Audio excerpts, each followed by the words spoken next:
Ya, grup 6. Jadi nanti silahkan dibaca kembali ya klasifikasinya. Nah, kalau virus dengan materi genetik RNA itu memiliki tingkat mutasi yang sangat tinggi ya dibandingkan dengan virus DNA. Kenapa bisa terjadi? Karena polimerase RNA virus itu tidak mempunyai kemampuan proofreading. Yang pernah saya bahas sebelumnya terkait dengan proofreading adalah kemampuan untuk membaca basa nitrogen. Jadi bisa jadi ketika menambahkan basa nitrogen itu dia salah membaca. Harusnya misalnya menambahkan urasil, dia jadinya menambahkan basa guanin atau sitosin gitu. Nah, ini menjadi alasan penting mengapa sulit sekali membuat vaksin untuk virus-virus RNA gitu ya. Jadi selain itu juga terdapat apa namanya serotipenya ya, serotipe yang berbeda-beda. Nah, untuk virus RNA memang banyak serotipenya. Di sini contohnya retrovirus memiliki tingkat mutasi yang tinggi juga, walaupun dengan perantara DNA mereka bisa berintegrasi ke genom inang gitu. Nah, ini contohnya yang pertama itu adalah kelas ketiga, di mana kelas ketiga ini dia adalah double-stranded RNA. Nah, ingat mungkin dari grafik ini atau gambar ini yang saya pernah jelaskan, kalau misalnya dia awal genomnya adalah double-stranded RNA, maka untuk berikutnya itu harus juga terbentuk genom double-stranded RNA, sama seperti genom awalannya. Nah, karena dia template-nya atau cetakan awalnya adalah RNA, maka di sini polimerase yang digunakan adalah RNA dependent, produknya adalah RNA juga, maka RNA polimerase. Jadi, polimerase yang khas sekali di virus itu adalah RNA dependent RNA polimerase. Kemudian nanti terbentuk mRNA virus, ya, di mana mRNA virus ini akan ditranslasi oleh ribosom inang. Nah, ribosom ini kan dia sebetulnya tidak bisa membedakan gitu ya, mana yang inang, mana yang virus. Ditranslasi kemudian menghasilkan virus protein.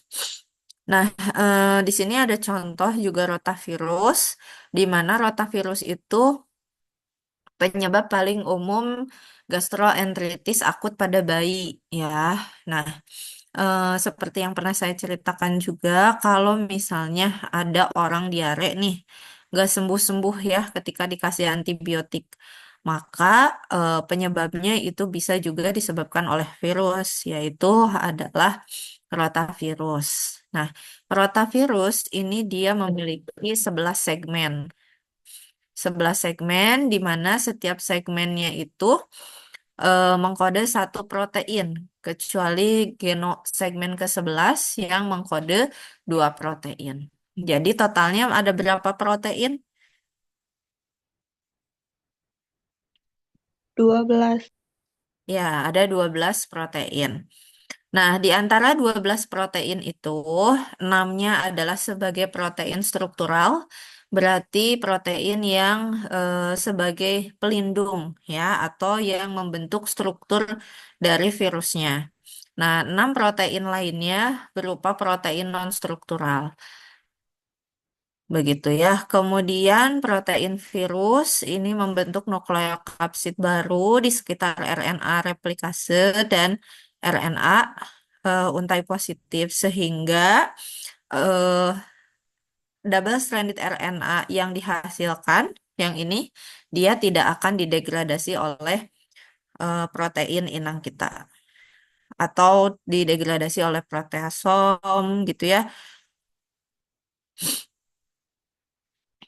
Nah, selanjutnya adalah kelas yang keempat, di mana kelas yang keempat ini adalah single-stranded RNA dengan untai positif, ya.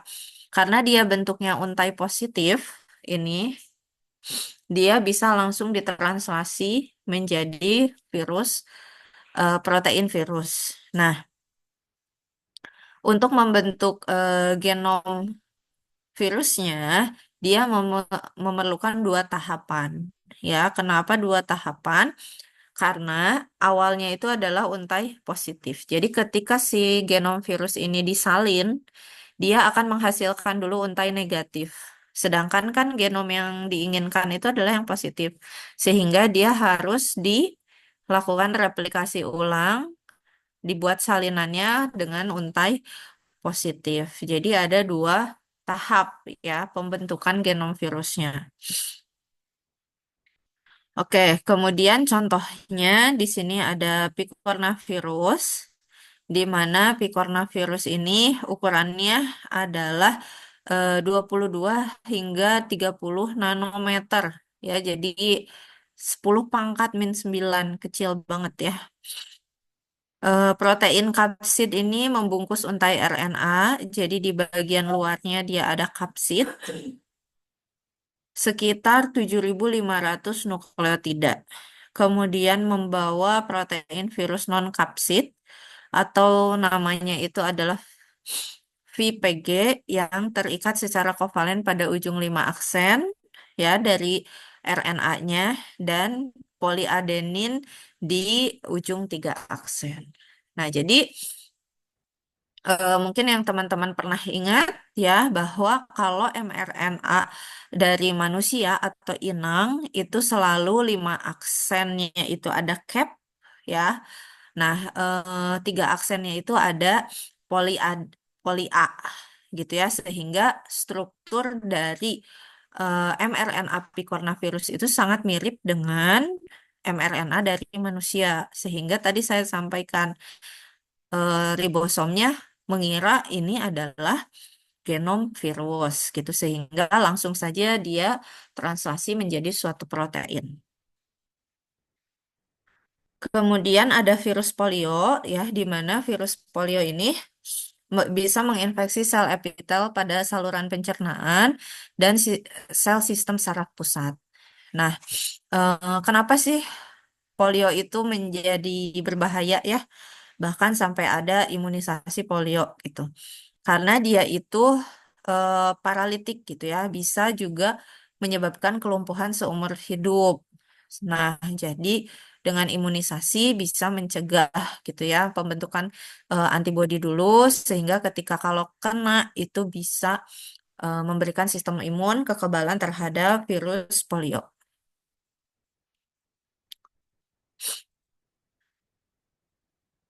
Oke, selanjutnya adalah kelas yang kelima, di mana kelas yang kelima ini adalah RNA dengan untai negatif, ya. Nah, RNA untai negatif ini eh, sama ya seperti sebelumnya yang mRNA untai positif, di mana proses replikasi atau pembentukan genomnya itu ada dua tahap. Ada dua tahap. Oh, maaf.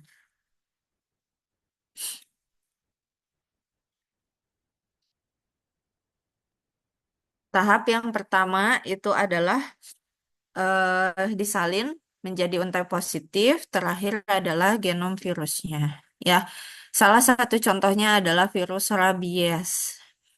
Nah, virus rabies ini termasuk virus zoonosis ya, di mana infeksi awalnya itu pada hewan, kemudian bisa menginfeksi manusia melalui gigitan. Nah, virus rabies salah satu contohnya lagi ada virus Ebola. Oke, kemudian ini caranya, cara masuk ya. Jadi kalau misalnya bentuk seperti ini adalah ribosom atau sudah direplikasi dalam bentuk protein. Ditranslasi, maaf. Kemudian yang keenam ini adalah untai positif, tapi dia ada intermediate berupa DNA. Di mana intermediate ini berhubungan dengan apa? Dengan cetakan, ya. Jadi genom virus ini yang awal itu dia belum mengkode suatu protein. Ya, jadi yang mengkode protein virusnya itu adalah genom salinannya. Nah, ini prosesnya itu berbeda dengan virus RNA yang lain. Kenapa? Karena ada proses perubahan dari RNA menjadi DNA. Ya, atau di sini istilahnya adalah reverse transkripsi atau transkripsi balik. Nah, enzimnya reverse transkriptase atau sama dengan nama lainnya itu adalah RNA dependent DNA polymerase. Nah, nanti dari sini sudah terbentuk DNA dari si genom virus, selanjutnya direplikasi dengan enzim DNA dependent DNA polymerase sehingga terbentuklah double stranded DNA. Disalin menjadi bentuk double stranded, baru dari sini proses transkripsi. Jadi nanti virus mRNA gitu ya, kemudian ditranslasi menjadi virus protein, protein virus, kemudian nanti disiapkan lagi nih untuk selanjutnya sebagai genom virus baru. Ya, jadi virus itu pinter ya, pinternya dia bisa mengkode dulu nih dalam bentuk lain, baru nanti ditranskripsi, baru nanti setelah itu di apa transkripsi ulang gitu ya. Oke, contohnya di sini retrovirus. eh Retrovirus ini contohnya adalah salah satunya HIV.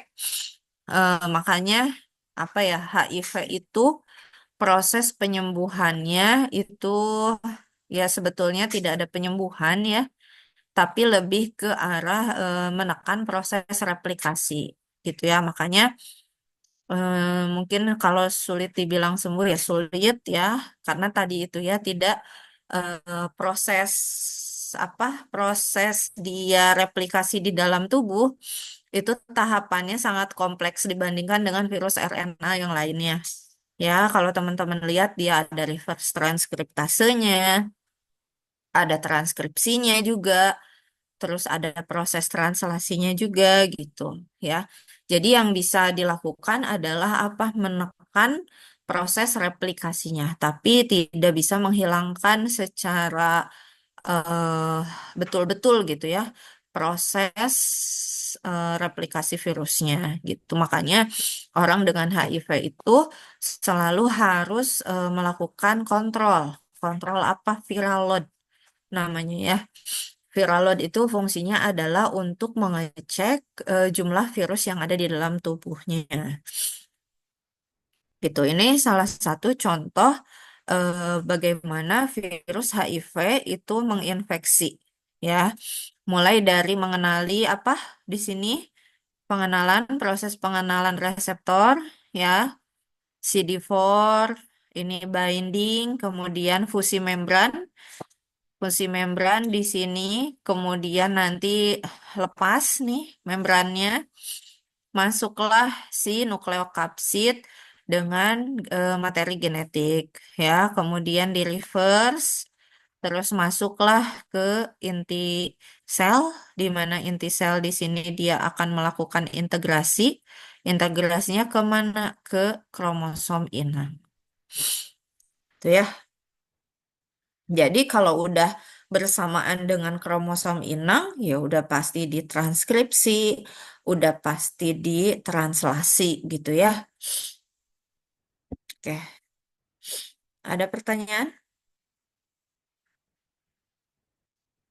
Jadi pinter banget ya si virus RNA itu kalau dibandingkan dengan virus DNA ataupun dengan virus RNA lainnya. Ada pertanyaan? Tidak ada? Ya, untuk ujian Untuk ujian mungkin saya belum dihubungi Bu Patricia, jadi nanti saya akan informasikan kembali. Tapi yang pasti itu tidak keluar dari apa yang sudah dijelaskan ya. Jadi silakan nanti teman-teman pelajari. Nanti saya share ulang untuk materi kuliahnya.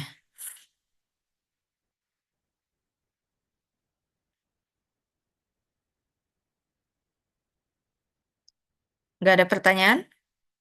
Sudah